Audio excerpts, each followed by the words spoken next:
Hello, all. Welcome to yet another session on marketing management.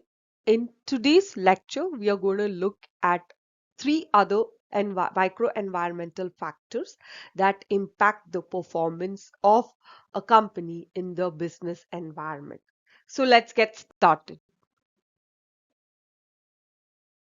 Now let's talk about the three other vital forces in the microenvironment that decide the survival of a company in its business environment. First is the marketing intermediaries. These are organizations, people who are associated with selling and distributing the product that you are offering to the target market. They are referred to as distribution channel. It can include retailers, wholesalers, distributors, marketing agencies, etc. For example, if you're taking a developing country market and you're a luxury brand producer, for instance, let's say Louis Vuitton, Gucci, Prada, etc. Now, in developing countries, you can't only sell luxury brand to the consumers. It might not catch the attention of the locals. So what they do, such luxury brands, what they do is that they form partnership with local distributors who can then provide the premium product to the consumers in such a way that it catches their attention. A classic example in this case is recently Apple launched its first store in India in collaboration with Reliance Group. Here, the Reliance Group acts as the distributor of the premium phone. These days, marketing intermediaries, they have the power to dictate terms and shut manufacturers altogether from the market. So they also have to be considered as partners in providing something of value to consumers. Fifth one that we have is the public. Public is any group that has some sort of interest in what your company is offering to the target market.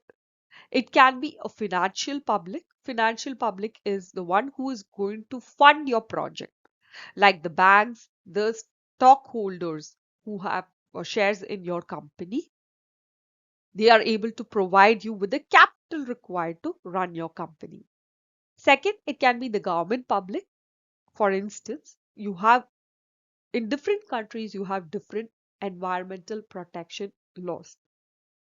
Now, if you take the example of food packaging industry, it is suffering greatly because of the environmental protection laws existing, especially in developed countries. They are very stringent and does not allow you to make use of plastics. If at all plastics are used, they have to be recycled. They have to be it is the duty of the company to ensure that the product is recycled and it is reused. Another example is from the vehicle automobile industry. You have exhaust laws associated with the gases coming out from exhaust because we are switching to more and more greener energy. People want the gases emitted from the exhaust to be minimum. So there are laws related to vehicular emission. Third, citizen action public. They are consumer protection organization, environmental organization who help you stay in touch with consumers by ensuring that you're not deviating from the true path of serving your target market.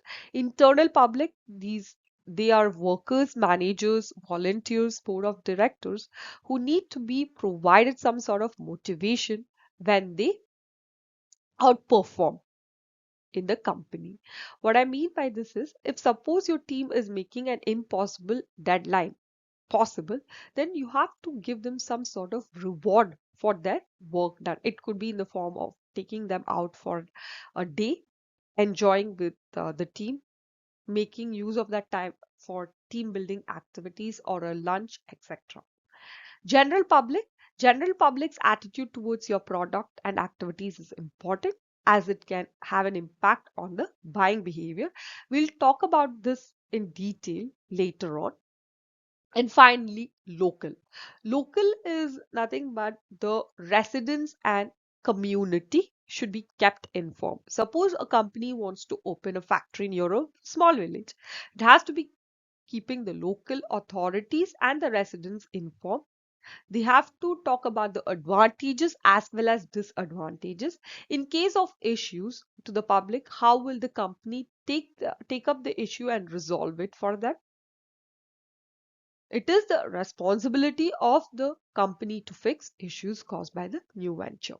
Finally, you have customers for whom the value is being created. So you have different types of market. Customer market is the general type of market that we are talking about, where we are producing something for being sold to consumers. That is the target market who are going to buy a product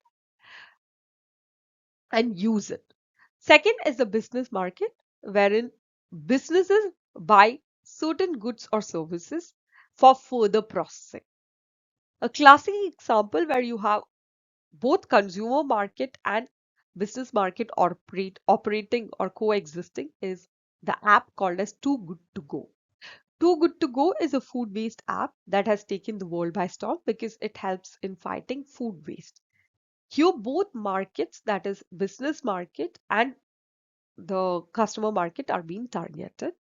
When you register in the app asks whether you are the business wanting to sell your product, your leftover food, or are you the customer wanting to buy products at a lower cost.